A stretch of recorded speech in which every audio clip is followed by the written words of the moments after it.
is not unaware of what you do. Again, from wherever you come forth, turn your face during Salah towards the Masjid al-Haram, and wherever you are, face towards it, so that people will not have any argument against you, except those among them who are wrongdoers.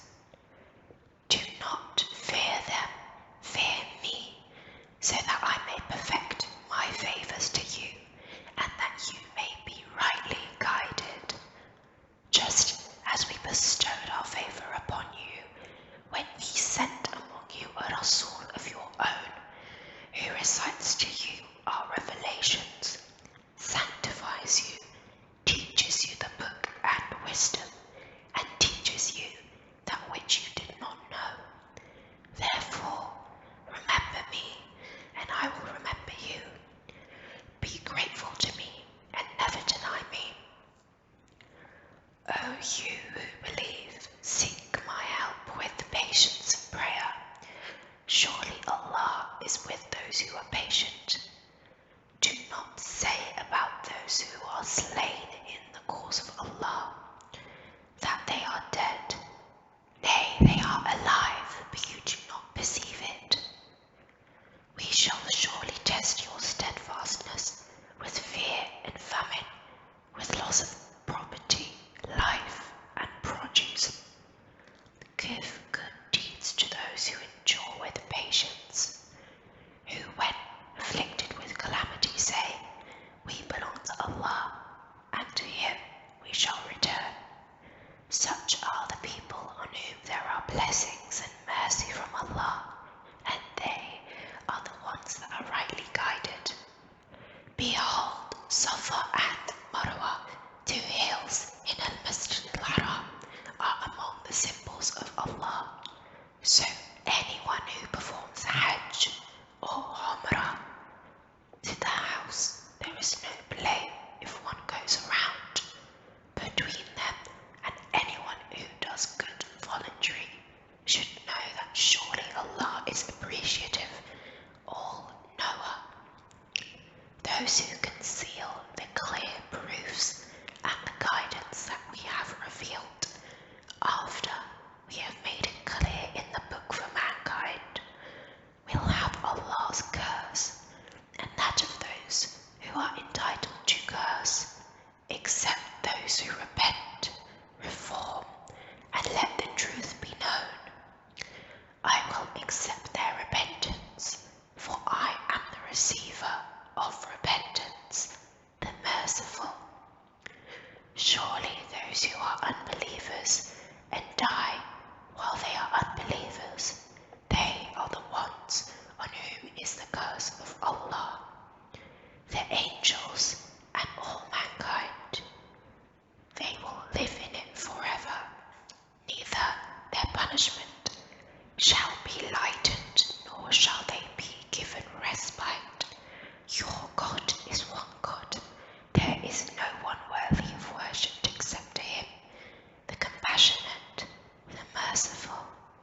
Surely, in the creation of the heavens and the earth, in the alteration of the night and the day, in the sailing of the ships through the ocean for the profit of mankind, in the rain which Allah sends down from the skies, with which He receives the earth after its death, and spreads in it all kinds of animals, in the change of the winds and the clouds between the sky and the earth that are made subservient, there are signs for rational people.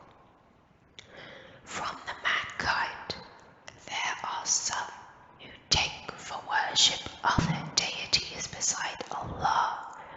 They love them as they should love Allah, whereas the believers are strong in love for Allah. If those who are unjust could visualize the day of judgment, when they will see the chastisement, they would come to know for sure that all powers belong to Allah, and that Allah is stern in retribution. On that day, those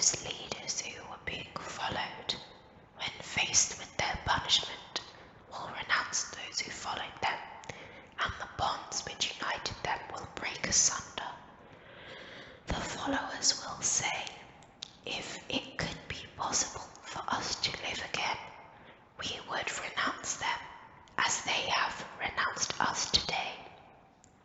Thus, Allah will show them the fruits of their deeds. They will sigh with regret and shall not be able to come out of the hellfire. O mankind, eat of what is lawful and clean on the earth, and do not follow the footsteps of Shaitan. Surely he is your open enemy. He enjoins you to commit evil and indecency, and to say certain things against Allah about which you have no knowledge. When it is said to them, follow what Allah has revealed, they reply, nay, we will follow what our forefathers practiced. Well, even if their forefathers had no sense at all and lacked guidance, the parable of those who reject faith is like cattle which call out to them as one may hear nothing but a shout and a cry, since they are unable to understand. They are deaf, dumb, blind, and understand nothing. O believers, eat the clean things which we have provided you, and give thanks to Allah if you worship only Him. He has forbidden you to eat dead meat, blood, the flesh of swine, and that on which any name other than Allah has been evoked. But if somebody is compelled by absolute necessity, intending neither to sin nor to transgress, they shall incur no sin. Surely Allah is forgiving and merciful. Surely those who conceal any part of the book which Allah has revealed and sell His revelations for a petty price swallow nothing but fire into their bellies. On the day of resurrection, Allah will neither speak to them nor purify them, and they shall have painful punishment. These are the kind of people who barter guidance for error and forgiveness for punishment. How patient are they to reach hellfire?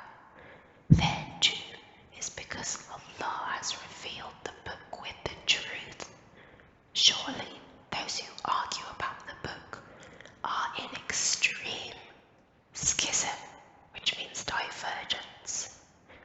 Righteous is not whether you turn your face towards east or west, but righteous is to believe in Allah, the last day, the angels, the books and the prophets, to spend wealth in spite of love for it on relatives, orphans, helpless, needy travellers, those who ask for, and on the redemption of captives, to establish salah, to pay zakah, to fulfill promises when made, to be steadfast in poverty, hardship, and at the time of war. Those are the ones who are truthful, and those are the ones who are pious. O believers, retaliation is prescribed for you in the cases of murder, a free man for a free man, a slave for a slave, and a female for a female. But if the killer is pardoned by the brother of the slain, then blood money should be demanded with fairness, and payment should be made with gratitude. This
any of you is ill or on a journey, then fast a similar number of days later.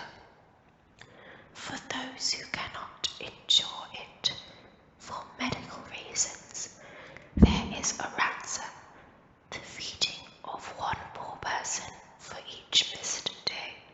Whoever does more good, then this is voluntary. It is better for him. However, if you truly understand the rationale of fasting, it is better for you to fast. It is the month of Ramadan in which the Quran was revealed, a guidance for mankind, with clear teachings showing the right way and a criterion of truth and falsehood. Therefore, any one of you who witnesses that month should fast therein, and whoever is ill or on a journey shall fast a similar number of days later on. Allah intends your well-being and does not want to put you into hardship. He wants you to complete the prescribed period so that you should glorify His greatness and render thanks to Him for giving you guidance. When my servants question you about me, tell them that I am very close to them. I answer the prayer of every suppliant when he calls me. Therefore, they should respond to me and believe in me, so that they may be rightly guided. It is made lawful for you to approach your wives during the nights of the fasts. They are an apparel for you, and you for them. Allah knows that you are committing dishonesty to your souls, so He has relented towards you and pardoned you. Now you may approach your wives and seek what Allah has ordained for you. Eat and drink until the white thread of dawn appears to you, distinct from the black thread of night. Then complete your fast until nightfall. Do not approach your wives during ittikaf. These are the limitations set by Allah. Do not ever violate them. Thus, Allah makes His revelations clear to mankind so that they may become pious. Do not misappropriate one another's property unjustly, nor bribe the judges in order to misappropriate a part of other people's property sinfully and knowingly. They question you about the new moons. Tell them they are to determine the periods of time for the benefit of mankind and for the Hajj. It is not righteous to enter your houses from the back doors during Hajj times. Righteousness is to fear Allah. Enter your houses through the proper doors and fear Allah so that you may prosper. Fight in the cause of Allah those who fight against you, but do not exceed the limits. Allah does not like transgressors. Kill them wherever they confront you in combat and drive them out of the places from which they have driven you. Though killing is bad, creating mischief is worse than killing. Do not fight them within the precincts of Masjid al-Haram unless they attack you there. But if they attack you, put them to the sword. That is the punishment for such unbelievers. If they cease hostility, then surely Allah is forgiving, merciful. Fight against them until there is no more disorder, and Allah's supremacy is established. If they desist, let there be no hostility except against the oppressors. The sacred month in which fighting is prohibited is to be respected if the same is respected by the enemy. Sacred things too are subject to retaliation.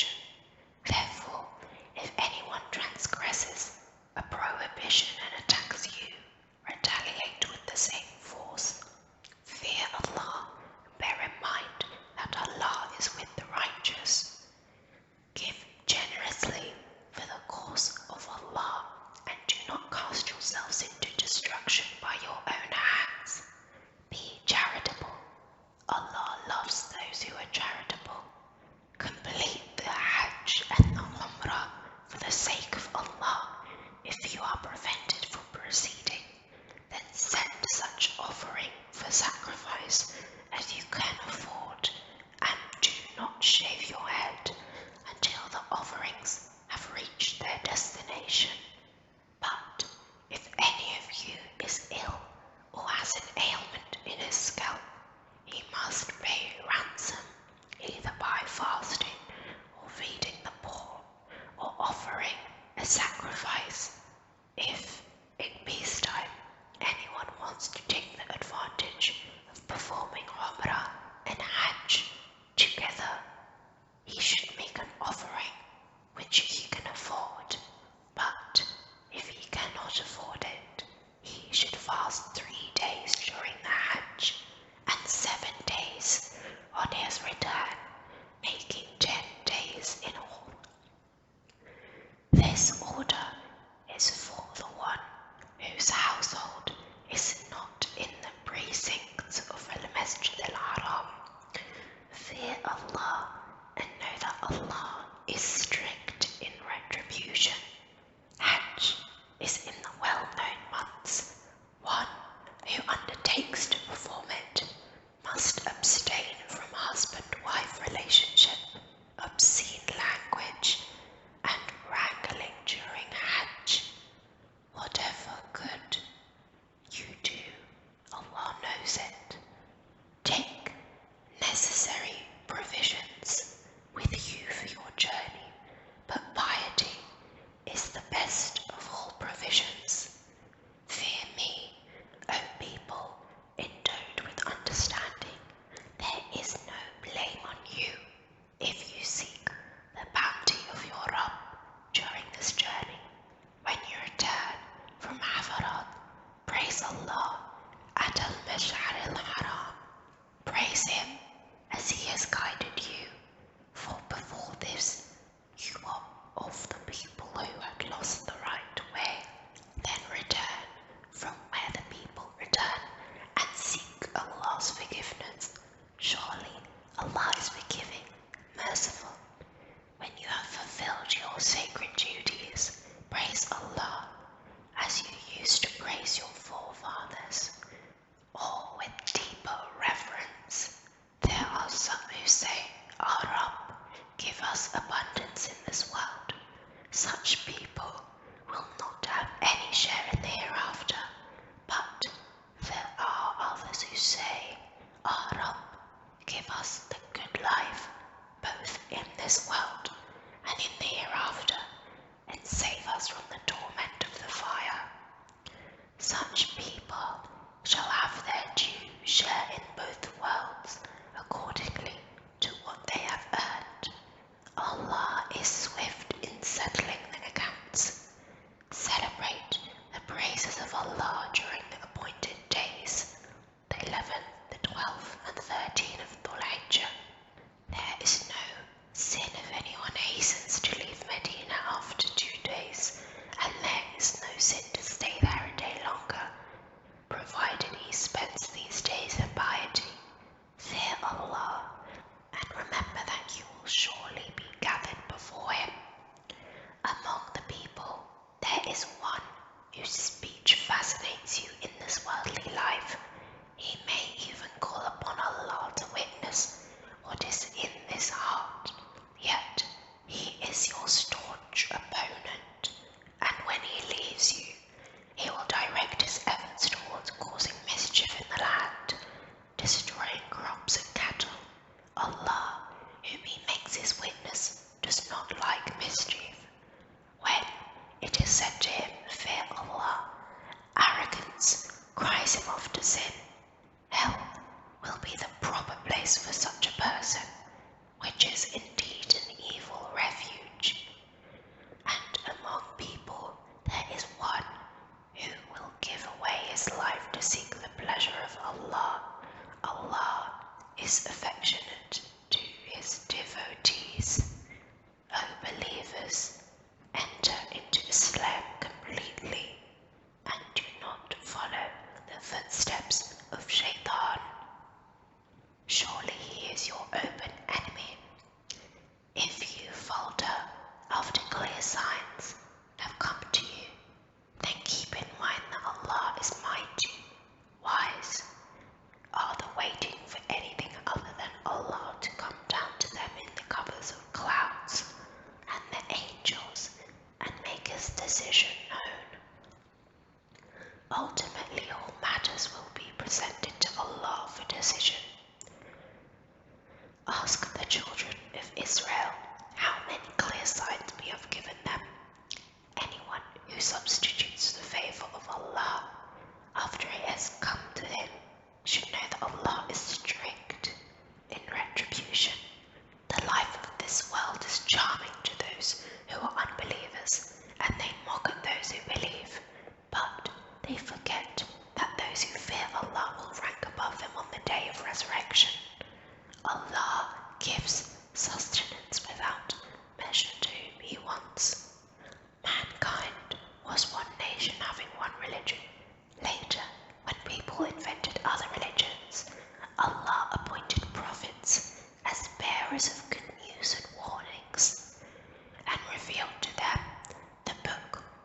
Allah guides whom He pleases towards the right way.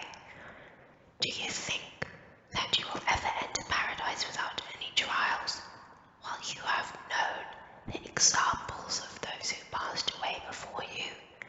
They were afflicted with suffering and adversity and were so violently shaken up that even the Rasul and the believers with him cried out, "When will Allah's help come? Beware, Allah's help is ever close." They ask you what they should spend in charity. Say, whatever you spend with a good heart, give it to parents, relatives, orphans, the helpless, and travelers in need. Whatever good you do, Allah is aware of it. Fighting has been made obligatory for you, much to your dislike. It is quite possible that something which you do not like is good for you, and that something which you love is bad for you. Allah knows, and you do not know. They ask you about war in the sacred month. Tell them fighting in this month is a big offense, but to prevent from the path of Allah, to deny Him, to prevent an access to and expel His worshippers from al-Masjid al-Haram are more severe crimes in the sight of Allah, and mischief is worse than killing. As for the unbelievers, they will not cease fighting until they succeed in turning you back from your religion.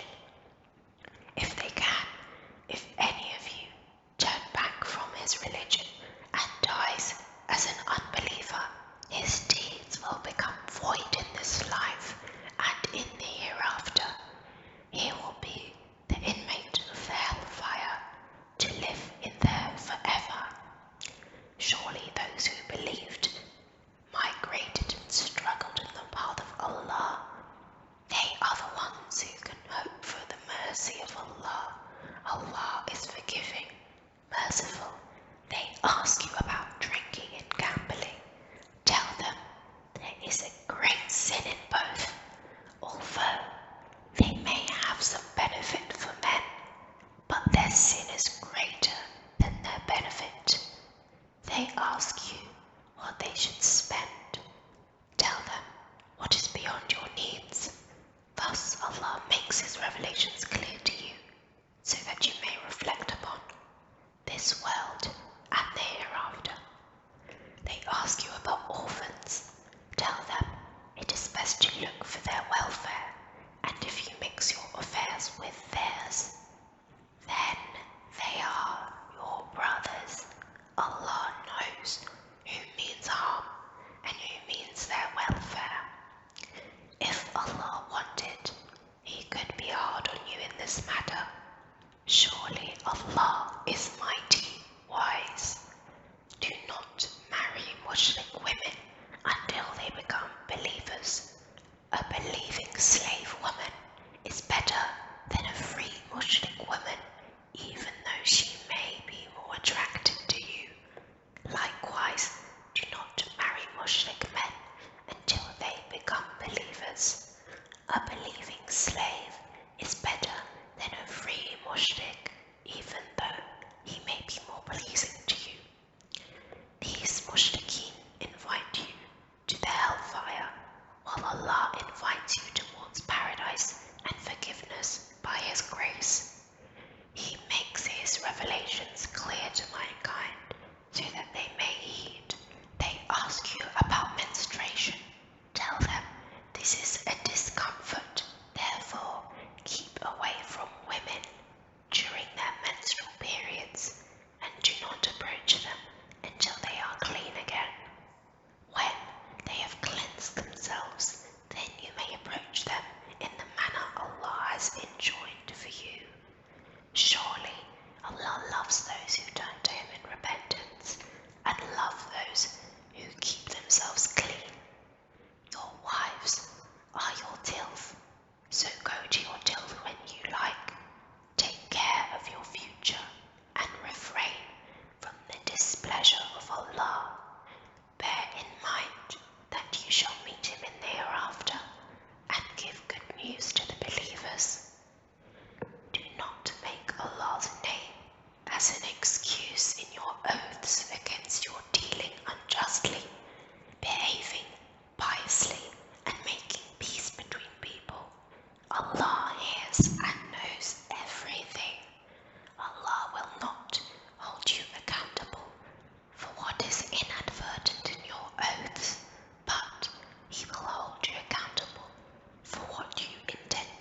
is clear to the people of understanding. When you divorce women and they have reached the end of their waiting period, either allow them to stay with honor or let them go with kindness, but you should not retain them to harm them or to take undue advantage. If anyone does that, he wrongs his own soul. Do not take Allah's revelations as a joke. Remember the favors of Allah upon you and the fact that He sent down the book and wisdom for your guidance. Fear Allah and know that Allah has knowledge of everything. When you have divorced women and they have reached the end of their waiting period, do not prevent them from marrying their prospective husbands if they have come to an honorable agreement.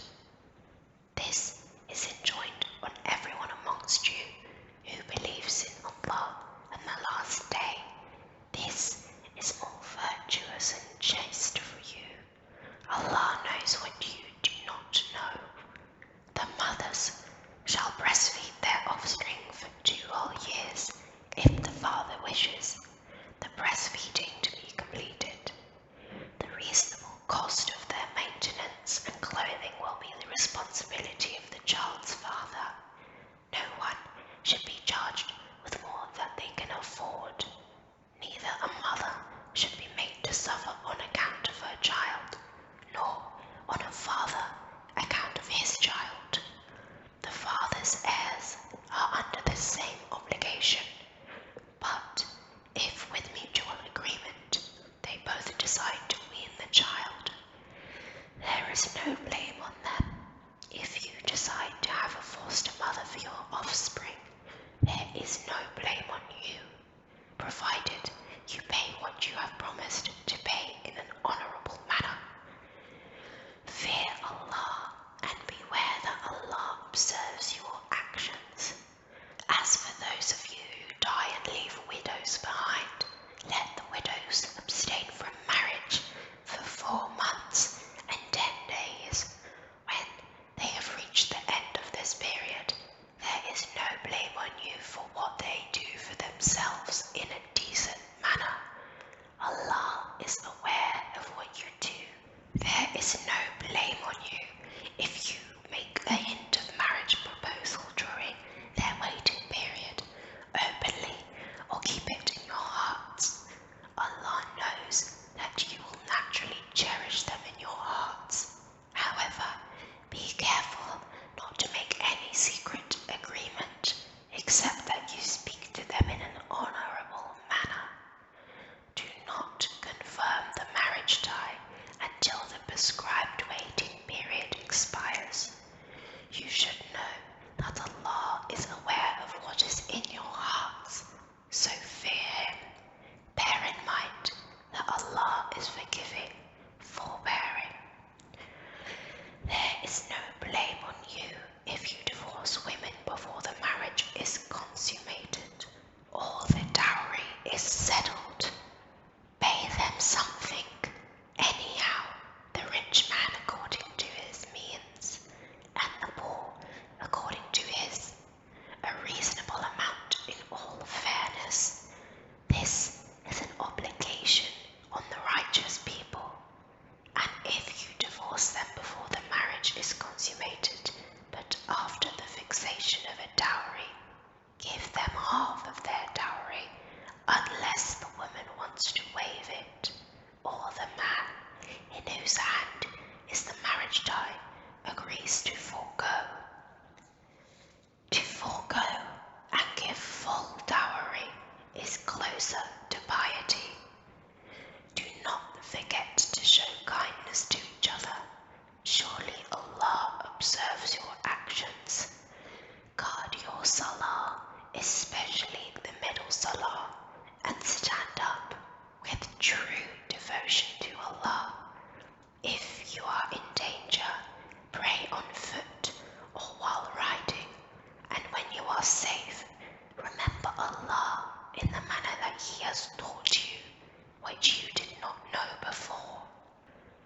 those of you who die and leave widows should bequeath for them a year's maintenance without causing them to leave their homes. But if they leave the residence on their own, there is no blame on you for what they chose for themselves in a fair way.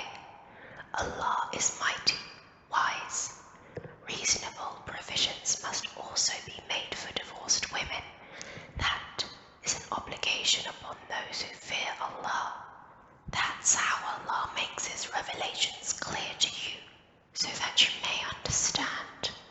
Have you reflected on the case of thousands of people who fled their homes for fear of death? Allah said to them, "Die." Then He gave them life again.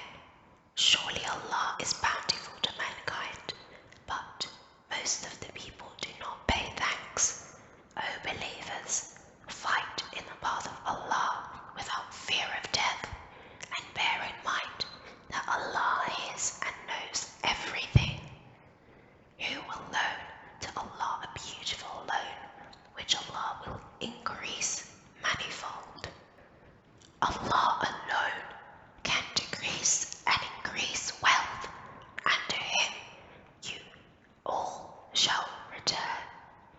Have you not reflected on what the leaders of the children of Israel demanded from one of their prophets after the death of Musa? "Appoint for us a king," they said, "and we will fight in the cause of Allah." The prophet replied, "What if you refuse to fight when you are ordered to do so?" They replied, "How could we refuse to fight in the cause of Allah while we have been driven out from our homes and from our children?" But when on their demand they were ordered to fight, all refused except a few of them. Allah knows the wrongdoers. Their prophet told them, "Allah has appointed Talut to be your king." They replied, "How can he be our king when some of us are more deserving than he? Besides, he is not rich." The prophet said, "Allah has chosen him to rule over you and blessed him with more knowledge and a bigger stature.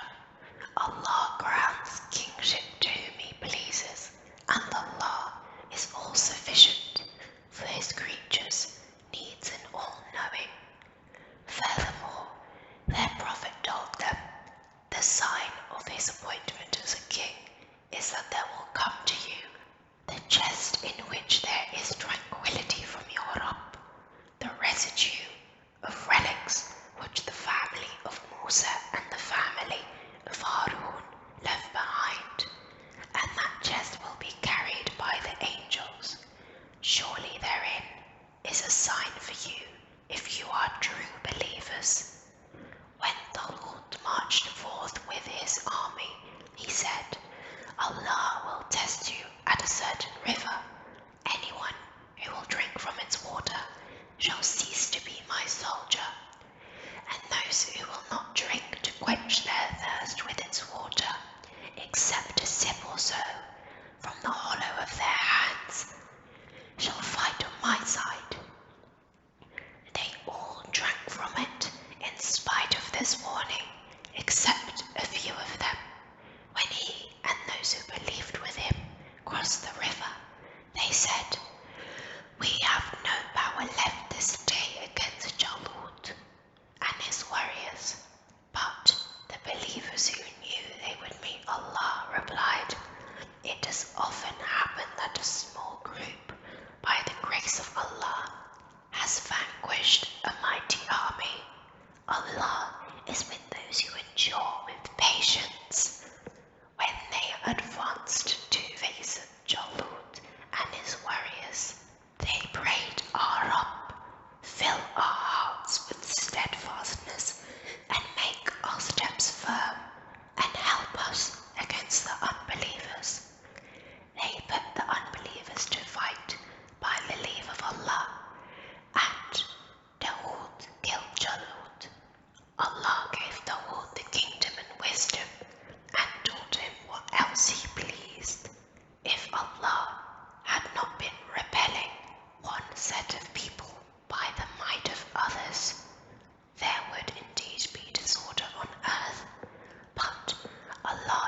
gracious to all the words. These are the revelations of Allah. We recite them to you in truth. Surely, O Muhammad, are one of our Rasools. That was part 2 of Surah Al Baqarah. Well, there is a part 3, but it's much shorter. That video will be up soon, so make sure to like and subscribe if you don't want to miss it. But I will see you guys in the next one, and I'm really excited to finish the recitation.